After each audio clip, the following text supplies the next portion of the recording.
अस्सलाम वालेकुम। CGT capital gains tax, stock market के साथ जो लोग जुड़े हुए हैं वो इस लफ्ज़ से बखूबी वाकिफ़ होंगे। बहुत सारों ने तो ये टैक्स अदा भी किया होगा, बहुत सारे इस टैक्स के मराइल से गुजर भी चुके होंगे। तो इस टैक्स के रिलेटेड काफ़ी सारे सवालात हैं जो काफ़ी लोग पूछना चाहते हैं कि ये टैक्स बेसिकली होता क्या है, इस टैक्स का क्या परसेंटेज होता है, किस तरीके से ये कलेक्ट किया जाता है, कितने वक्त के बाद ये टैक्स ख़त्म हो जाता है, और अगर लॉस होगा तो ये टैक्स रिटर्न की सूरत में होता है, क्या क्या रोल ओवर होते हैं, RDA जो अकाउंट्स हैं यानी कि रोशन डिजिटल अकाउंट होल्डर्स, उनके लिए इस टैक्स का क्या क्राइटेरिया है। तो काफ़ी सारे जो सवालात हैं कोशिश करेंगे इस वीडियो में उन सवालात का जवाब दें। तो सबसे पहले तो जान लेते हैं कि CGT होता क्या है। कैपिटल गेन्स टैक्स, जैसा नाम में आपको समझ आ रहा होगा, कैपिटल जो भी आप गेन करते हैं उस पर आपको टैक्स लगता है। यानी कि आपने कोई पैसे लगाए हैं, इन्वेस्ट किए हैं और उस इन्वेस्टमेंट पे आपको प्रॉफिट हुआ है, नफ़ा हुआ है, तो उस नफ़े पे आपको गवर्नमेंट ऑफ पाकिस्तान को टैक्स देना होगा। वो टैक्स कैपिटल गेन्स टैक्स कहलाता है। अब आपने जो भी प्रॉफिट किया है उस पर कितना कितना टैक्स देना है कि यानी कि उस टैक्स का परसेंटेज क्या होगा, इसके बारे में जान लेते हैं कि टैक्स का जो परसेंटेज है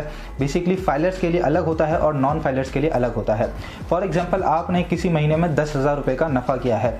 अब उस 10,000 रुपए पे फाइलर को 12.5% यानी कि 1250 रुपए टैक्स अदा करना होगा और नॉन फाइलर को उसी का 100% ज्यादा यानी कि 25% यानी कि 10,000 रुपए पे 2,500 रुपए 2,500 रुपए टैक्स अदा करना होगा। तो फाइलर पे 12.5% का टैक्स है और नॉन फाइलर पे 25% का टैक्स है। अब इसके अंदर एक कंफ्यूजन ये हो जाएगी कि प्रॉफिट यानी कि कौन सा प्रॉफिट। तो जो भी आपका नेट प्रॉफिट होगा, नेट नफा जो भी होगा, यानी कि आपने एक शेयर के अंदर 15,000 रुपए कमाए और दूसरे शेयर के अंदर आपने 5,000 रुपए का लॉस कर दिया, तो जो आपका नेट नफा होगा वो 10,000 रुपए बनेगा। तो उस 10,000 रुपए पे आपका 12.5% का टैक्स कटेगा। इस वीडियो के अंदर जितनी भी अब बात की जाएगी आगे तक वो फाइलर के लिए ही सिर्फ की जाएगी। तो जितना भी टैक्स का हिसाब मैं बता रहा हूँ वो फाइलर के हिसाब से ही बता रहा हूँ, तो आप फाइलर को ध्यान में रख के चलिएगा और नॉन फाइलर पे ऑटोमेटिकली वो 100% का इजाफा हो जाता है। अब ये टैक्स कलेक्ट किस तरीके से होता है? ये टैक्स कलेक्ट करता है आपका ब्रोकरेज हाउस। जिस भी ब्रोकरेज हाउस में आपका अकाउंट होगा वो ब्रोकरेज हाउस आपसे ये टैक्स कलेक्ट करेगा NCCPL, national clearing company of Pakistan के बिहाफ पे। अब NCCPL जो है यही तमाम जो टैक्सेस हैं आपके, जितना भी CGT का मामला है, ये तमाम चीजें हैंडल करती है। तो NCCPL का जो रोल है इसके अंदर वो काफी ज्यादा इंपॉर्टेंट है। अब ये टैक्स कलेक्ट किस किस वक्त पे होता है?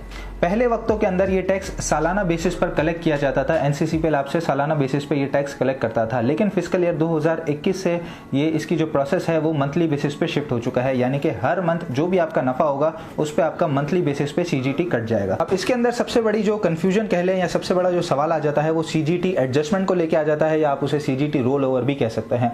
अब ये रोल ओवर या एडजस्टमेंट किस तरीके से काम करता है उसके बारे में जान लेते हैं। अब फॉर एग्जाम्पल जुलाई के महीने में आपने कमाए हैं 10,000 रुपए और उस 10,000 रुपए पे आप 12.5% टैक्स भी अदा कर चुके हैं। अगस्त के महीने में आते हैं तो अगस्त के महीने में आपका लॉस हुआ है 5,000 रुपए का।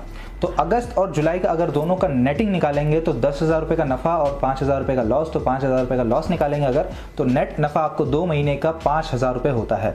तो चूंकि आप 5,000 रुपए एक्स्ट्रा पे टैक्स दे चुके हैं, 5,000 रुपए एक्स्ट्रा जो प्रॉफिट हुआ था उस पर टैक्स दे चुके हैं, तो वो टैक्स आपको अगस्त के महीने में रिवर्स हो जाएगा। लेकिन जुलाई के महीने में अगर आप 10,000 रुपए का लॉस करते हैं और अगस्त के महीने में आप नफा करते हैं 5,000 रुपए का, तो 2 महीने की नेटिंग के हिसाब से आपका देखिए तो 5,000 रुपए का लॉस बनेगा। तो जुलाई के महीने में भी किसी किस्म का CGT आपको नहीं लगेगा और अगस्त के महीने में भी किसी भी किस्म का CGT आपको नहीं लगेगा, क्योंकि दोनों महीने में आपका लॉस है। और इसी तरीके से ये एडजस्टमेंट चलती है। फिस्कल ईयर से ही सारी टैक्स की कलेक्शन होती है और फिस्कल ईयर चलता है जुलाई के महीने से लेके जून के महीने तक। तो जून के महीने में जितना भी टैक्स होगा आपका वो वहां पे उस साल का खत्म हो जाएगा। जुलाई से आपका नया साल शुरू होगा तो वो उस हिसाब से एडजस्टमेंट चलेगी आपकी। अब ये तो हो गई month two month wise adjustment, लेकिन इसी तरीके से ईयर टू ईयर वाइज भी एडजस्टमेंट होती है। और ये जो एडजस्टमेंट चलती है ईयर टू ईयर बेसिस पे वो चलती है 3 साल तक। साल 2019 से ये मामला शुरू हुआ था, तो साल 2019-20, 20-21 और 21-22, 21-22 जो साल है यानी कि जो अभी करंट ईयर चल रहा है, इसके जून के 30 तक ये एडजस्टमेंट खत्म हो जाएगी। यहाँ पर मतलब पिछले 3 साल की जितनी भी एडजस्टमेंट थी वो जीरो हो जाएगी। और फिर उसके बाद अगले 3 साल यानी कि फिस्कल ईयर 2023 से जो मामला चलेगा वो अगले 3 साल तक के लिए चलेगा। अब ये जो 3 साल की एडजस्टमेंट है इसे हम एग्जाम्पल के तौर पर समझते हैं। साल 2019 के अंदर आपने लॉस किया है 2 लाख रुपए का। साल 2020 के अंदर आप नफा करते हैं 1 लाख रुपए का। तो जो 2 लाख का लॉस था उसमें फिर 1 लाख का नफा ऐड करेंगे तो आपका जो नेट बचेगा वो 1 लाख का लॉस बचेगा। तो यानी कि आपने देना भी नहीं है और आपको कोई रिवर्सल भी नहीं मिलेगा।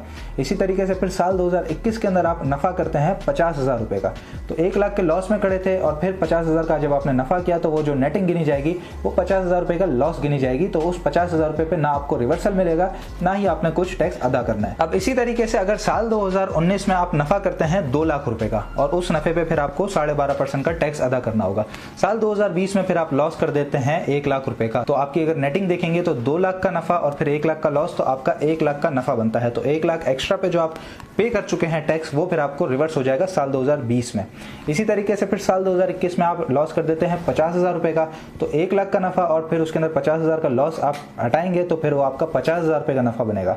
तो जो 50,000 रुपए पे एक्स्ट्रा आप पे कर चुके होंगे साल 2019 के अंदर, तो फिर वो आपको रिवर्स मिलेगा साल 2021 में। और ये जो नेटिंग है, ये मैंने आपको जैसे बताया कि सिर्फ और सिर्फ 3 साल तक चलती है। साल 2019 से शुरू हुई थी, तो 19-20, 20-21 और 21-22, तो ये साल के अंदर ये नेटिंग खत्म हो जाएगी। अगला जो साल चलेगा फिर वहां से वो 0 से शुरू होगा, यानी कि आपकी नई नेटिंग अगले 3 साल तक के लिए वहां से शुरू होगी। अब बात कर लेते हैं रोशन डिजिटल अकाउंट होल्डर्स की, आरडी अकाउंट होल्डर्स, उनको किस परसेंटेज पे टैक्स लगता है। सारा प्रोसेस वही सेम है, सिर्फ परसेंटेज अलग है। आरडी अकाउंट होल्डर्स चाहे नॉन फाइलर हो चाहे फाइलर हो, उनको टैक्स परसेंटेज जो लगेगा वो पाकिस्तान के अंदर जो फाइलर बंदे पे लगता है, यानी कि 12.5%। तो वही 12.5%, चाहे आरडी अकाउंट होल्डर फाइलर हो चाहे नॉन फाइलर हो, सिर्फ और सिर्फ 12.5% का टैक्स ही उन्हें अदा करना होगा। अब बात कर ली जाए एक बहुत बड़ी कंफ्यूजन की, जो कि लोगों के दरमियान काफी ज्यादा आम है, कि कितने वक्त के बाद सीजीटी खत्म हो जाता है, यानी कि 0-0 हो जाता है। काफी जगहों पर ये रूमर्स चल रहे होते हैं कि 3 साल की होल्डिंग के बाद खत्म हो जाता है, कई जगहों पर है कि 4 साल की होल्डिंग के बाद, कहीं पे 5 साल की होल्डिंग के बाद।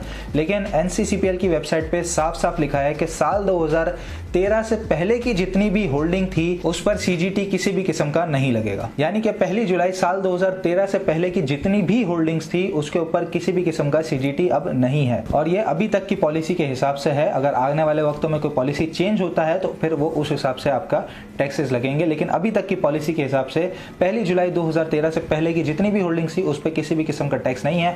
उसके बाद वाली जो भी होल्डिंग्स हो, चाहे आपने साल 2013 की 1 जुलाई को खरीदा हो शेयर, या आज की तारीख में जो भी शेयर खरीदेंगे, वो जब बेचेंगे अगर नफे में बेचेंगे तो उस पर आपको टैक्स लगेगा। और ये सीजीटी की जो मैंने परसेंटेज बताई है वो अभी का जो बजट है, फिस्कल ईयर 2021-22 का जो बजट है, उस हिसाब से मैं आपको बता रहा हूं। तो पाकिस्तान का जो भी बजट अनाउंस होता है तो उसके अंदर टैक्सेस में आपको पता है कि रद्दोबदल की जाती है। तो इसी तरीके से सीजीटी के अंदर भी कभी कभार हुकूमत रद्दोबदल कर देती है। तो जैसे मैंने पॉलिसी का आपको बताया, तो उसी तरीके से अगर टैक्स के अंदर भी हुकूमत कोई चेंजेस करती है तो फिर वो जो चेंज उन्होंने उस माली साल के लिए किया होगा तो उस हिसाब से फिर आपका टैक्स कटेगा। अब ये जो सीजीटी है ये आपने पे कर दिया, इसके क्या सबूत है आपके पास?